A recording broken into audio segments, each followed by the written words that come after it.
générations actuelles auront peut-être du mal à le croire, mais il y avait autrefois une gigantesque prison en briques en plein centre de notre cité, la prison Saint-Léonard, construite en 1850. Aujourd'hui disparue, elle occupait l'actuelle esplanade Saint-Léonard, qui lui doit donc son nom, et à la grande artère qui la relie au quartier de Cormeuse, la rue Saint-Léonard.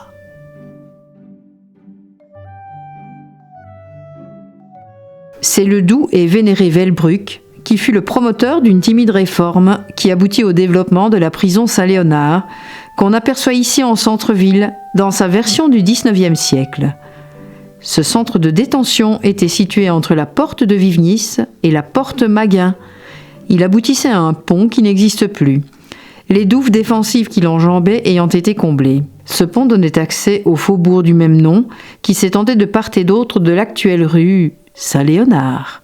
À l'époque, un vaste espace de champs, de potagers, de petites maisons.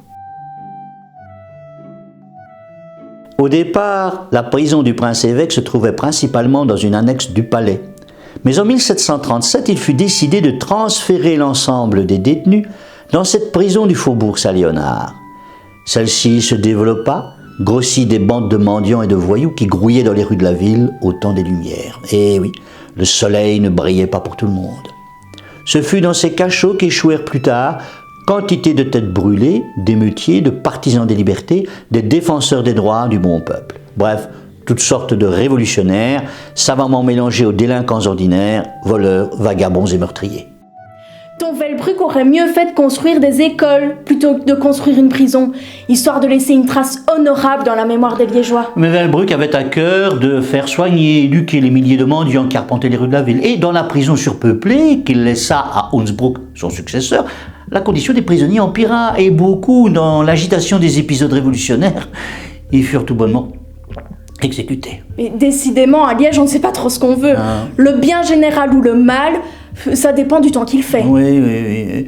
Surnommé le bourreau roux, Hunsbruck était un prince tyrannique. Il abandonna les projets humanistes de Velbruck et fit jeter au cachot les misérables dont il aurait dû prendre soin.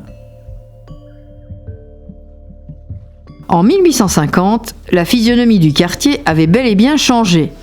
Une nouvelle prison plus grande avait été construite. D'abord, les remparts du XIIIe siècle avaient été démolis et avec eux les portes qui donnaient accès à la cité, la porte Saint-Léonard comprise.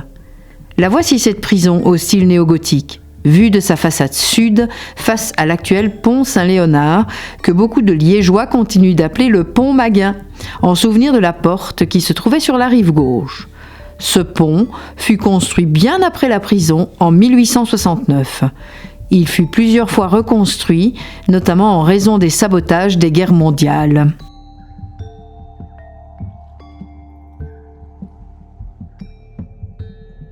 Comment était-elle notre prison Saint-Léonard au XIXe siècle ? Moderne pour l'époque, car la rééducation des détenus était un principe à l'honneur, du moins sur le papier.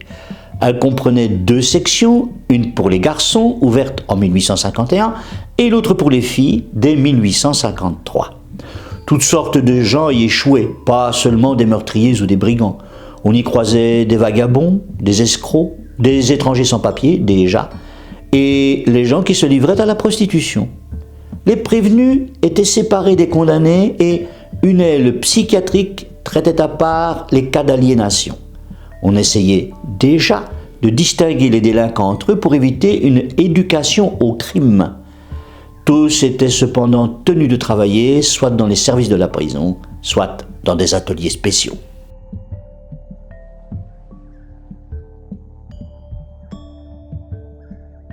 Y a-t-il eu des condamnés à mort ? Il faut quand même se rappeler qu'en Belgique, la peine de mort n'a été abolie qu'en 1996, mais dès 1867, c'est-à-dire dès le début du règne de Léopold II, ennemi de la peine capitale, la peine de mort ne fut quasiment jamais impliquée. Le roi graciait automatiquement les condamnés.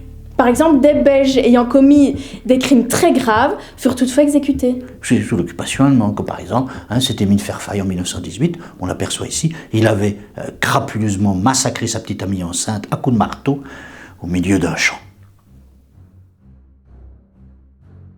Ou les 242 inciviques, c'est-à-dire collabos ayant du sang sur les mains. exécuté en Belgique entre 1944 et 1950. Le dernier exécuté de ce type fut Philipp Schmidt, un criminel de guerre allemand, envoyé ad patres en 1950. Chez nous, l'exécution des condamnés à mort avait lieu sur la guillotine, placée à Liège, cour des mineurs, non loin de la prison, au bout de la rue Hors-Château. C'est à l'abri des regards de la foule qu'ils éternuaient dans la sciure, comme on disait alors, avec une pointe d'humour noir. Oublions les mythiques mises en scène d'exécution sur la place publique, proscrites une fois les fièvres révolutionnaires retombées. Ah bon, pourquoi? On ne croyait donc pas en la vertu éducative du bain de sang. On y avait cru, peu bon. Les études démontrent que la peine de mort n'a aucune influence sur l'augmentation ou la diminution des crimes et délits. Finalement, la guillotine, ça ne servait à rien. Non, sauf à créer, en cas d'exécution publique, des scènes d'hystérie collective d'un effet détestable, comme ce fut le cas, par exemple, en France, en juin 1939, avec l'exécution d'Eugène Weidmann, un assassin de femme, et qui fut pour le coup le dernier condamné à mort exécuté devant la foule. Pour le coup. Oui, pardon. Quant à la prison, elle trôna pendant 130 ans à proximité du quartier très populaire de Saint-Léonard, où des maisons modestes, stimulées par la croissance des usines non loin, s'étaient multipliées comme des champignons. On reconnaissait aisément les tours carrées de cette prison sinistre, qui imitait les donjons et les créneaux du Moyen-Âge, aux angles d'un bâtiment austère, aux couleurs sombres, que les citadins surnommaient les 100 000 briques. À la fin des années 70, devenue trop vétuste, l'ancienne maison d'arrêt fut vidée de ses malheureux locataires, transférée dans une prison plus moderne, à Lantin, qu'on voit ici au milieu des champs de la périphérie nord, au début du plateau de la S-Baie. La prison Saint-Léonard, enfin déserte, ses couloirs seulement troublés par les visites de quelques curieux, fut détruite en 1982.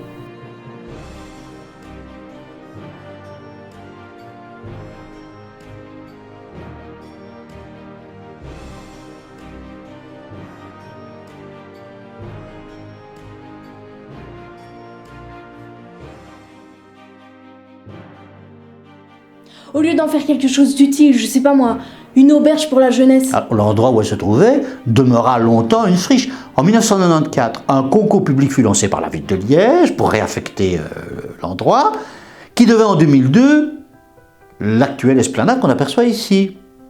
20 ans pour penser à faire un parc.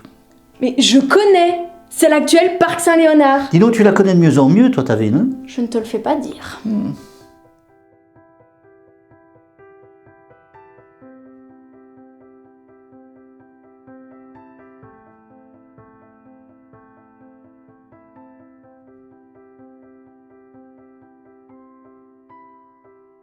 Quant à la place des déportés, sur laquelle notre vue s'attarde à présent, elle fut baptisée ainsi en décembre 1918 en souvenir des civils belges emmenés de force en Allemagne pour y travailler pendant la Première Guerre mondiale.